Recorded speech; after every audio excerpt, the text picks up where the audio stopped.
Arcaro has Nashua, the Derby winner, on the rail in this $100,000 match race for championship of 1955. Willie Shoemaker with Swaps. Now 2 lengths behind. Is Swaps done?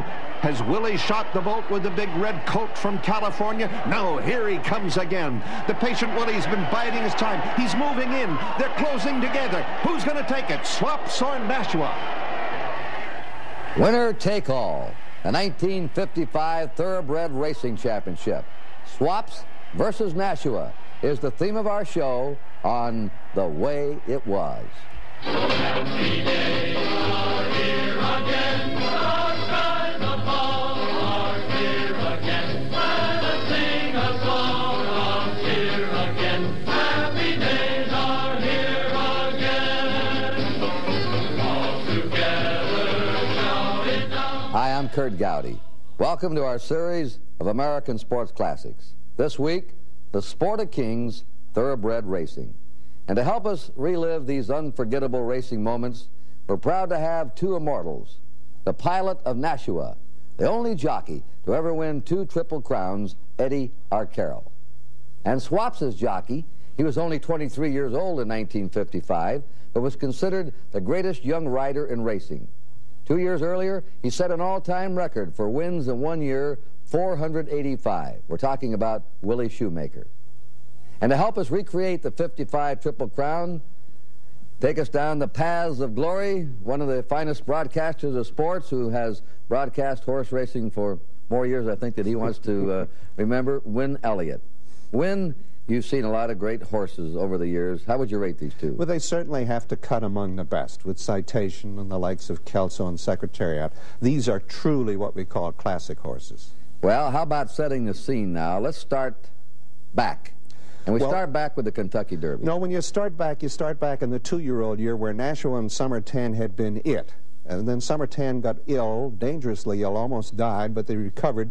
And Sherrill Ward, his trainer, brought him around. And so it was Nashua and Summertan coming into the Derby. Out on the coast, where Eastern horsemen didn't pay much attention in those days, was a thing called Swaps. He won the Santa Anita Derby. That got people a little excited. But as they came together in Louisville, it was Nashua, Summertan, and that thing from California. So now let's go back to Churchill Downs, Kentucky. It's May 7th. By the way, it's a birthday of our announcer, Win Elliott, but it's 1955. Hello, sports fans. It's May 7th, Louisville, Kentucky, and we're approaching post time for the Run for the Roses, the 81st time the Kentucky Derby at Churchill Downs. Over 100,000 race fans have shown up to wager on who is going to take this biggest of all 3-year-old races, the richest Derby ever, 125,000. Of course, everybody wants to come to the race, and many of the famous make it. There's Arthur Godfrey. He thinks that William Woodward Jr.'s Nashua, the favorite, is going to be the first since Citation to win the Triple Crown. Oh, Irene Dunn. She is a Californian. She likes Rex Ellsworth's California bred Swaps. That's her favorite. Bob Hope.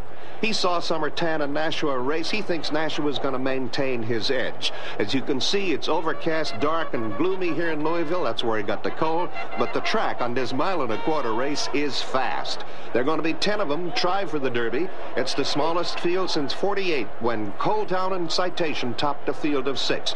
Blue Lamb, Racing Fool, Flying Fury, Nebezna, Honey's Alibi, Nashua, Trim Destiny, Swaps, Jeans Joe, and Summertan as the field. But most people think the race is going to be right here. That is number 5, William Woodward's Nashua with Eddie Arcaro. There's Willie Shoemaker, Mish Tenney, and Swaps, the California horse.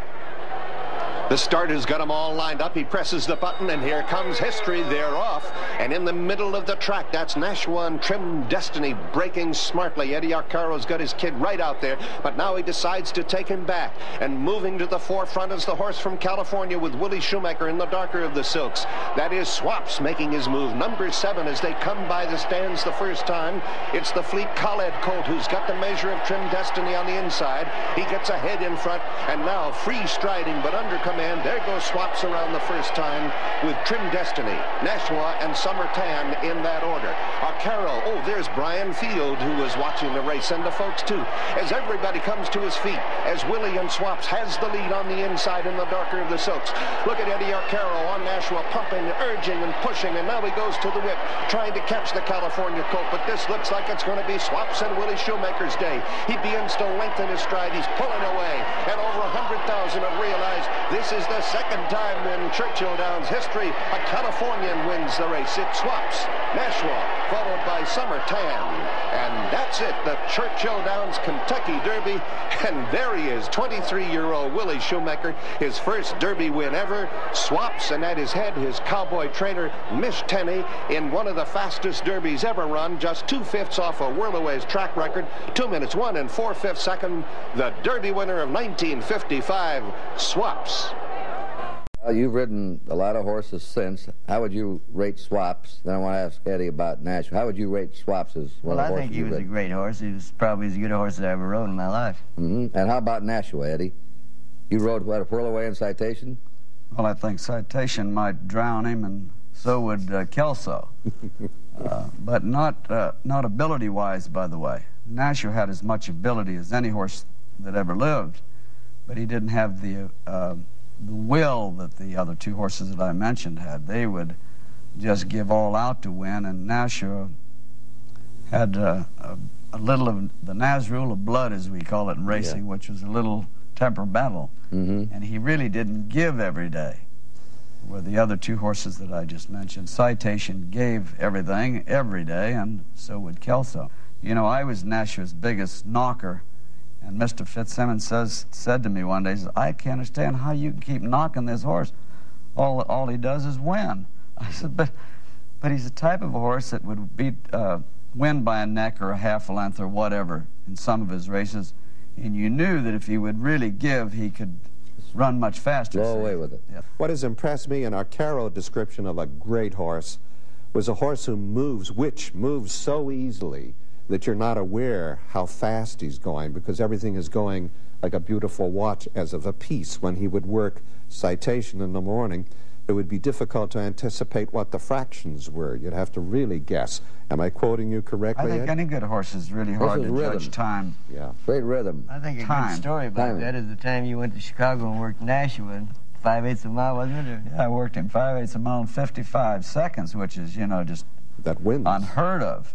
And when I came back off him, Mr. Fitz says, how much faster could he win? I said, oh, I guess 3 or 4 seconds. So, I was so far out of line. Yeah. Why didn't Rex Ellsworth, the owner of Swaps, enter the horse in the Triple Derby? He had, I think, until February 15th to make the nomination and pay a $250 fee. Did you ever get the story? You mean a Triple Crown? In the Triple Preakness Crown. In the Belmont? I don't know. I think one of the reasons is that he was a California guy, and Hollywood Park had gotten him to bring the horse back and run him in a few races out here. Like the Hollywood Derby and the Gold Cup and whatever. But I was disappointed he didn't run him in the Preakness and the Belmont. I bet you were. Well, Swaps goes back to California. In the meantime, Nashua keeps going in the Triple Crown. And let's go now to Maryland's Pimlico and then to New York's Belmont Park for the second and third jewels of the Triple Crown. And here's Harry Wismer and Win Elliott to describe it to us. So Pimlico down in Baltimore, and more than 26,000 rally round for the second gem in racing's Triple Crown, the Preakness. 8 3-year-olds parade out for the race, and the odds-on favorite is Nashua, Blair Stud's fine colt. They're in the gate. And they're off for the mile and 3/16 trip. Coming past the stand, Saratoga, ridden by Nick Shuck, takes the lead. Honey's Alibi is second. Fleet Pass third, and Nashua, with Eddie Arcaro in the saddle, is fourth. Swaps, winner of the Kentucky Derby, is not entered.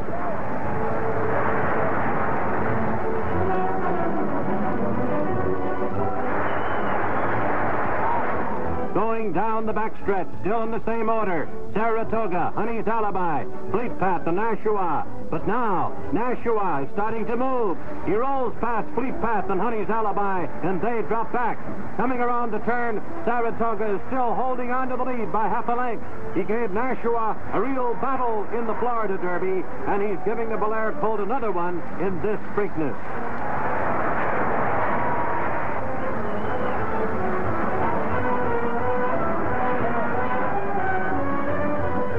Out of the turn into the stretch.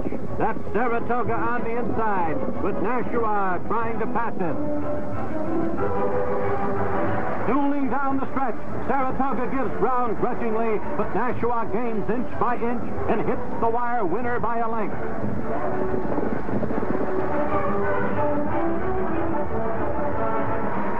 For Nashua, a big one, and a purse over $67,000.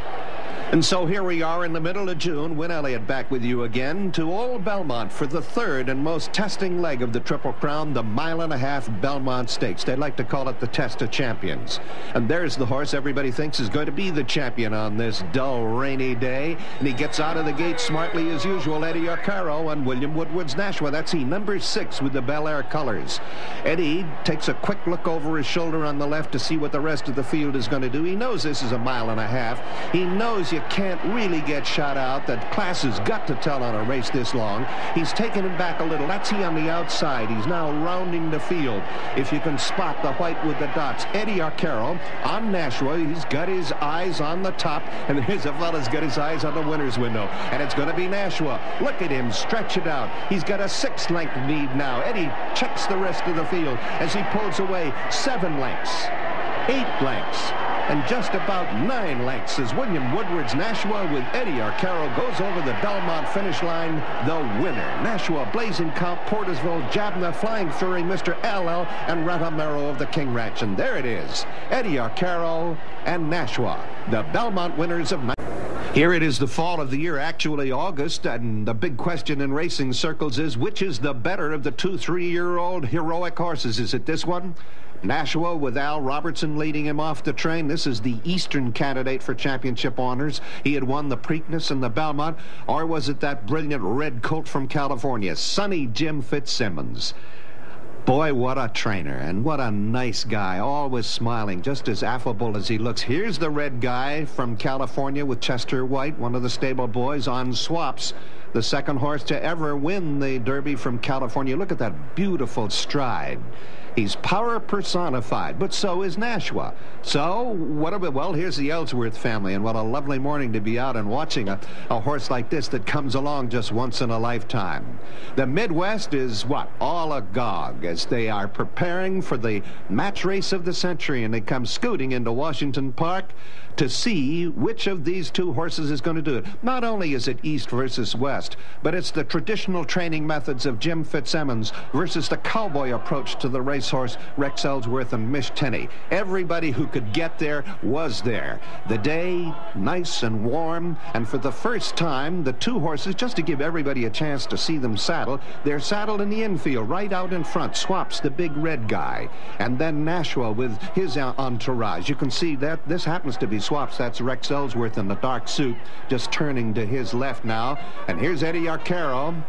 Couldn't be a better jockey than old Banana Nose. And on one of his favorite Mazrula colts, he's got a lot to prove here today. And there's Willie Shoemaker, the little toy watch charm jockey, coming on with the cowboy horse Swaps. And now the big field tenses as everybody comes down to the inside rail as we approach a starting gate with a once-in-a-lifetime sight. Just 2 horses in there. Arcaro and Nashua on the inside, and the bell rings, and they're out of the gate. And look at Nashua, look at Eddie whipping that Bel Air stud horse to get him out front. Willie takes a look over his left, and they seem to be even as they come down the grandstand way at the first turn. But there is Nashua in full stride. He's got the lead now, a full length as they make that first turn. We understand the track is a little drier and faster on the inside, and that's where the old Master Eddie is taking his horse. But Willie's got lots of big red coat under him. Look at him start to come up now with those gorgeous little wrists of his. He's inching Swaps up. Now it's a half length. He's almost got him up to the head, but Eddie is not going to have any of that. Can Nashua hold him off? He's stretching out a little. Look at Eddie go into the pump as they go up the backstretch, and it's Nashua now lengthening out a half length, 3/4, and it's just about a full length lead now. As Belair studs Nashua with Eddie Arcaro sticking under the dry side of the track, has got 2 lengths of a lead on Swaps now, maybe 2.5. But Willie isn't done. Here he comes again. The big red coat from California is inching up. Gee, Eddie pulled away again. It says cat and mouse. As Sonny Jim Fitzsimmons has got this Nashua colt in the greatest shape of his life. He's got a 2-length lead again. Eddie seems to be opening up. Is Swaps done? Has Willie shot the boat? No, here they come again. 3/8 of a mile coming up. They're that close to home. Look at Willie drawing closer, closer, stride by stride.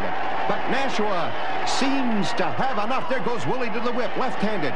Eddie answers with the whip, both hands now. They're coming into the stretch. It looks like Nashua or Swaps begins to falter a little here, and now it looks like Eddie and Nashua have the day. Eddie and Nashua 4 lengths in the lead and pulling away. Eddie looked over his shoulders, couldn't find the California colt. He doesn't care now. He's going to keep Nashua about his business as he heads to the finish line, Washington Park. He's going to do it. Eddie Arcaro and Nashua, they beat Swaps in the match race of the century.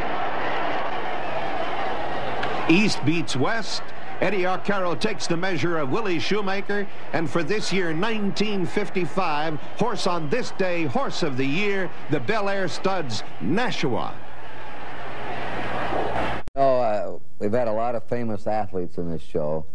Baseball, football, all kinds of sports. And the remarkable thing to me when, as these 2 gentlemen have said here, Willie Shoemaker and Eddie Arcaro, I looked at their faces as this race was run, and I can see them going back in time, back to those very moments in 1955. Eddie, how'd you feel when you flashed across the finish line, the winner? I felt pretty good. I was naturally built up for the race.